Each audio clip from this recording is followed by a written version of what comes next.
जय माता दी। आज गुप्त नवरात्रि का 7वां दिन है और आज महाविद्या धूमावती की पूजा का विधान है। इसके अलावा माँ भगवती के 7वें यानी काल रात्रि स्वरूप की पूजा भी आज के दिन की जाती है।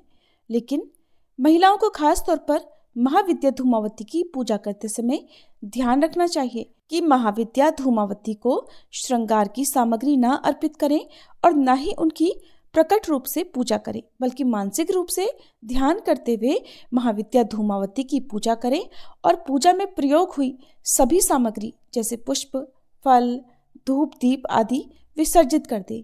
आइए जानते हैं महाविद्या धूमावती के बारे में। कहते हैं कि महाविद्या धूमावती का कोई स्वामी नहीं है, इसलिए इन्हें विधवा माता कहा गया है। माँ धूमावती महाशक्ति स्वयं नियंत्रिका हैं। ऋग्वेद में रात्रि सूक्त में इन्हें सुत्रा कहा गया है, अर्थात ये सुखपूर्वक ताड़ने योग्य है। सृष्टि कलह की देवी होने के कारण इन्हें कलह प्रिय भी कहा जाता है। देवी का मुख्य अस्त्र है सूप, जिसमें ये समस्त विश्व को समेटकर महाप्रलय कर देती हैं। इन्हें अभाव और संकट को दूर करने वाली महाविद्या कहा गया है। महाविद्या धूमावती की साधना करने से पहले कुछ जरूरी नियमों को जान लेना चाहिए, जैसे कि सुहागिन महिला को इनकी पूजा नहीं करनी चाहिए।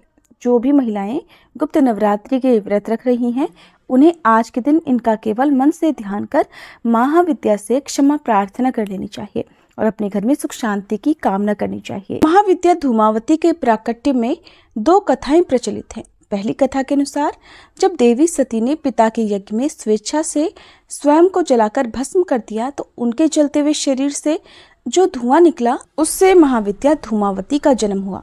इसलिए वे हमेशा उदास रहती हैं, यानी कि महाविद्या धूमावती धुएं के रूप में देवी सती का भौतिक स्वरूप है। देवी सती का जो कुछ बचा रहा वो है उदास धुआं। दूसरी कथा के अनुसार कहा जाता है कि एक बार देवी पार्वती को बहुत तेज भूख लगी। कुछ नहीं मिलने पर उन्होंने भगवान शिव से भोजन की मांग की। भगवान शिव कुछ समय के लिए उनसे इंतजार करने के लिए कहते हैं, परंतु माता पार्वती की भूख और तेज बढ़ गई। अंत में भूख से व्याकुल माता भगवान शिव को ही निकल गई। भगवान शिव को निकलने के पश्चात माता की देह से धुआं निकलने लगा। तब माता की भूख शांत हुई। इसके बाद भगवान शिव अपनी माया के द्वारा पेट से बाहर आ गए और माता से कहते हैं कि धूम से व्याप्त देह होने के कारण आपके इस स्वरूप का नाम धूमावती होगा। ये भी कहा जाता है कि भगवान शिव ने उनसे अनुरोध किया था कि मुझे बाहर निकालो। तब उन्होंने उगलकर उन्हें बाहर निकाल दिया। निकलने के बाद भगवान शिव ने उन्हें शाप दिया कि आज और अभी से तुम विधवा रूप में रहोगी। ये भी कहा जाता है कि जैसे ही देवी पार्वती भगवान शिव को निगल लेती हैं, उनका स्वरूप एक विधवा जैसा हो जाता है। इसके अलावा भगवान शिव के गले में मौजूद विष के असर से देवी पार्वती का पूरा शरीर धुएं जैसा हो गया। उनकी पूरी काया श्रृंगार विहीन हो गई। तब भगवान शिव ने अपनी माया से देवी पार्वती को कहा कि आप मुझे निगलने के कारण अब विधवा हो गई हैं, जिस कारण से आपका एक नाम धूमावती भी होगा। महाविद्या धूमावती का वास्तविक रूप धुएं जैसा है। शारीरिक स्वरूप से देवी कुरूप, उबड़ खाबड़ या बेढंगी है। विचलित स्वभाव वाली, लंबे कद की, 3 नेत्रों से युक्त तथा सफेद वस्त्र धारण करती हैं। देवी खुले बालों से युक्त एक वृद्ध विधवा का रूप धारण किए हुए हैं। अपनी बाईं भुजा में देवी ने सूप तथा दाईं भुजा में मानव खोपड़ी से निर्मित खप्पड़ धारण कर रखा है। कहीं कहीं वे आशीर्वाद भी प्रदान कर रही हैं। देवी का स्वभाव अत्यंत अशिष्ट और देवी सदा अतृप्त तथा भूखी प्यासी हैं। देवी काले वर्ण की हैं तथा इन्होंने सर्पों, रुद्राक्षों को अपने आभूषण स्वरूप धारण कर रखा है।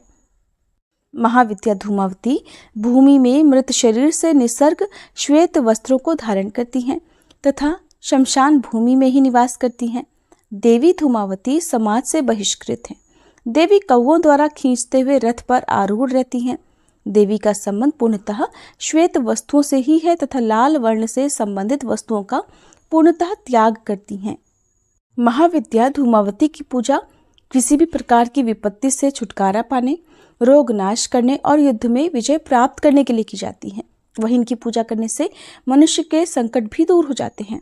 अगर उन्हें किसी भी चीज का अभाव है, तो वह अभाव भी महाविद्या धूमावती की कृपा से दूर हो जाता है। महाविद्या धूमावती की साधना करने के बाद बची हुई सभी पूजन सामग्रियों को आप उसी दिन शाम की पूजा करने के बाद विसर्जित कर दें और महाविद्या को आपने जो भी भोग अर्पित किया है, जैसे कि मौसमी फल या मिठाई, बताशे या फिर मिश्री, उसे भी आप गौ माता को खिला दें। बची हुई जो भी पूजन सामग्री है, जैसे पुष्प, अक्षत आदि, उनका विसर्जन आप बहते जल में कर सकते हैं या पीपल के पेड़ के नीचे गड्ढा खोदकर दबा सकते हैं। ये तो थी महाविद्या धूमावती की पूजा विधि और कथा की जानकारी। अब जानिए 7वें दिन पूजी जाने वाली माँ कालरात्रि की कथा और पूजा विधि के बारे में।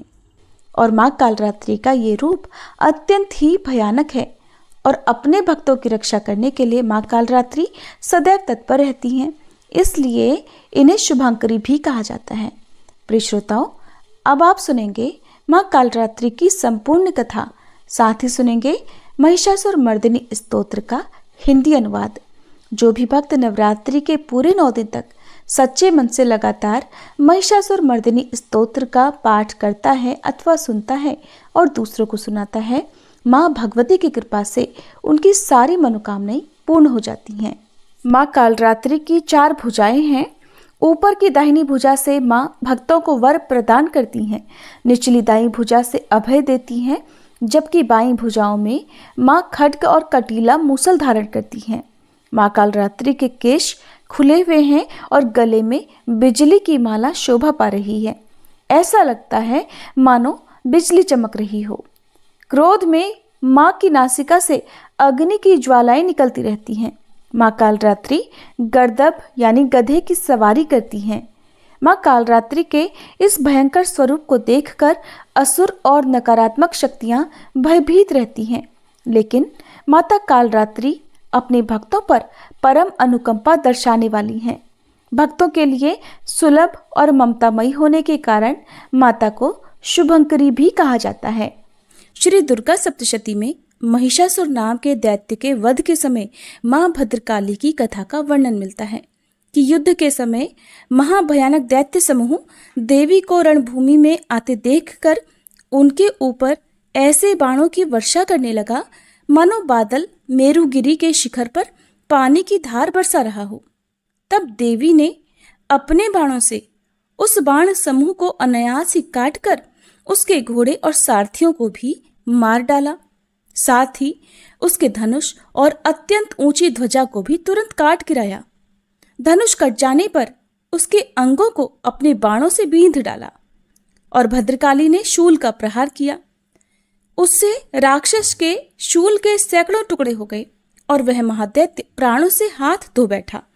इसी प्रकार चंड और मुंड के वध के लिए मां विकराल मुखी काली प्रकट हुई। मार्कंडेय ऋषि कहते हैं कि इसके बाद शुंभ की आज्ञा पाकर वे चंड मुंड आदि दैत्य चतुरंगिणी सेना के साथ अस्त्र शस्त्रों से सुसज्जित होकर चल पड़े। फिर गिरिराज हिमालय के स्वर्णमय ऊंचे शिखर पर पहुंचकर उन्होंने सिंह पर बैठी देवी को देखा। उन्हें देखकर दैत्य लोग तत्परता से उन्हें पकड़ने का प्रयास करने लगे। तब देवी अंबिका ने उन शत्रुओं के प्रति बड़ा क्रोध किया। उस समय क्रोध के कारण उनका मुख काला पड़ गया, ललाट में भौहें टेढ़ी हो गई और वहीं से तुरंत विकराल मुखी काली प्रकट हुई, जो तलवार और पाश लिए हुए थी। वे विचित्र खडवांग धारण किए और चीते के चर्म की साड़ी पहने नरमुंडों की माला से विभूषित थीं। उनके शरीर का मांस सूख गया था, केवल हड्डियों का ढांचा था, जिससे वे अत्यंत भयंकर जान पड़ती थीं। उनका मुख बहुत विशाल था। जीभ लपलपाने के कारण वह और भी डरावनी लग रही थी। उनकी आंखें भीतर को धंसी हुई और कुछ लाल थीं। वे अपनी भयंकर गर्जना से संपूर्ण दिशाओं को गुंजा रही थी। बड़े बड़े दैत्यों का वध करती हुई वे कालिका देवी बड़ी तेजी से दैत्यों की उस सेना पर टूट पड़ी और उन सबको खाने लगी। तीनों लोकों में राक्षस, शुंभ, निशुंभ और रक्तबीज दैत्य ने हाहाकार मचा रखा था। सभी देवतागण चिंतित थे। सभी देवी देवता मिलकर भगवान शिव के पास गए और रक्षा की प्रार्थना की। तब महादेव ने मां पार्वती से असुरों का संहार कर अपने भक्तों की रक्षा करने के लिए कहा। इसके बाद माता पार्वती ने दुर्गा जी का रूप धारण किया और शुंभ निशुंभ का वध कर दिया। अब देवी के सामने असली चुनौती राक्षस रक्तबीज ने पेश की। जैसे ही माँ दुर्गा रक्तबीज को मारती और उसके खून की बूंदें धरती पर गिरती, वैसे ही उसके ही जैसे लाखों रक्तबीज पैदा हो जाते, जिससे माता क्रोधित हो गई। उनका वर्ण श्यामल हो गया और इसी स्वरूप से माँ कालरात्रि का प्रकट हुआ। दैत्य रक्तबीज एक ऐसा दानव था जिसे ये वरदान मिला हुआ था कि जब जब उसके रक्त की एक बूंद भी धरती पर गिरेगी, तब हर बूंद से एक नया रक्तबीज जन्म ले लेगा, जो कि रूप और शक्ति में उसी के समान होगा। ऐसे में माँ कालरात्रि ने रक्तबीज की गर्दन काटकर उसे खप्पर में रख लिया, ताकि रक्त की बूंदें नीचे ना गिरे और उसका सारा खून पी गई। और इस प्रकार देवी ने रक्तबीज की एक भी रक्त की बूंद धरती पर नहीं गिरने दी। रक्तबीज दैत्य के रक्त से उत्पन्न हुए जितने भी रक्तबीज थे, वे सब माँ की जिह्वा पर उत्पन्न होते गए और माँ उन सब को भक्षण करती गई। इस प्रकार रक्तबीज दैत्य शक्तिहीन हो गया और फिर माँ काली ने रक्तबीज का वध कर दिया। इस प्रकार माँ काली सदैव अपने भक्तों की रक्षा के लिए तत्पर रहती हैं।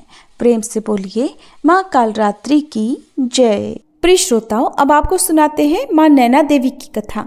सभी प्रेम से बोलिए माँ नैना देवी की जय। उत्तर भारत में पंजाब राज्य में भाखड़ा नागल लाइन पर आनंदपुर साहिब एक बड़ा भारी स्थान है और इस स्थान से उत्तर दिशा की ओर शिवालिक की एक चोटी पर पीपल का वृक्ष है। कहा जाता है कि इसी स्थान पर देवी सती के नेत्र गिरे थे, इसलिए यह शक्ति पीठों में माना जाता है। यहाँ पर भगवती नैना देवी का मंदिर भगवती मंदिर के नाम से है और इस पहाड़ी की चढ़ाई लगभग 12 किलोमीटर है। इस दिव्य मंदिर के विषय में बहुत सारी कथाएं प्रचलित हैं। एक कथा के अनुसार इस पहाड़ी के समीप के इलाके में कुछ गुजरों की आबादी रहती थी। उसमें नैना नाम का गुजर देवी का परम भक्त था। वह अपनी गाय भैंस आदि पशुओं को चराने के लिए इस पहाड़ी पर आया करता था। इस पर जो पीपल का वृक्ष अब भी विराजमान है, उसके नीचे आकर नैना गुजर की एक अनब्याही गाय खड़ी हो जाया करती और उसके स्तनों से अपने आप दूध निकल पड़ता। नैना गुजर ने यह दृश्य कई बार देखा। वो ये देखकर सोच विचार में डूब जाया करता था कि आखिर एक अनब्याही गाय के थनों में इस पीपल के पेड़ के नीचे आकर दूध निकल जाता है। आखिरकार एक बार उसने उस पीपल के पेड़ के नीचे जाकर जहाँ गाय का दूध गिरता था, वहाँ पड़े सूखे पत्तों को हटाना आरंभ कर दिया और पत्ते हटाने के बाद उसने जो देखा, उसके आश्चर्य का ठिकाना नहीं रहा। उसे पत्ते हटाने के बाद वहाँ पर दबी हुई पिंडी के रूप में माँ भगवती की प्रतिमा दिखाई दी। नैना गुजर ने जिस दिन पिंडी के दर्शन किए, उसी रात स्वप्न में उसे माँ भगवती के दर्शन हुए। माँ ने उससे कहा कि मैं आदि शक्ति दुर्गा हूँ, तू इसी पीपल के नीचे मेरा स्थान बनवा दे, मैं तेरे ही नाम से प्रसिद्ध हो जाऊंगी। नैना माँ भगवती का परम भक्त था। उसने प्रातःकाल उठते ही देवी माँ की आज्ञा अनुसार उसी दिन से मंदिर का निर्माण शुरू करवा दिया और मंदिर कुछ ही दिनों में बनकर तैयार हो गया तो शीघ्र ही उसकी महिमा भी चारों ओर फैल गई और श्रद्धालु भक्तजन दूर दूर से आकर इस स्थान पर माँ भगवती के दर्शन पाने लगे। देवी के भक्तों ने अपनी सामर्थ्य अनुसार वहां पर माँ भगवती का सुंदर भव्य और विशाल मंदिर बनवा दिया। समीप ही एक गुफा भी है जिसे नैना देवी की गुफा कहते हैं और भक्त इसके भी दर्शन करने आते हैं। सभी प्रेम से बोलिए माँ नैना देवी की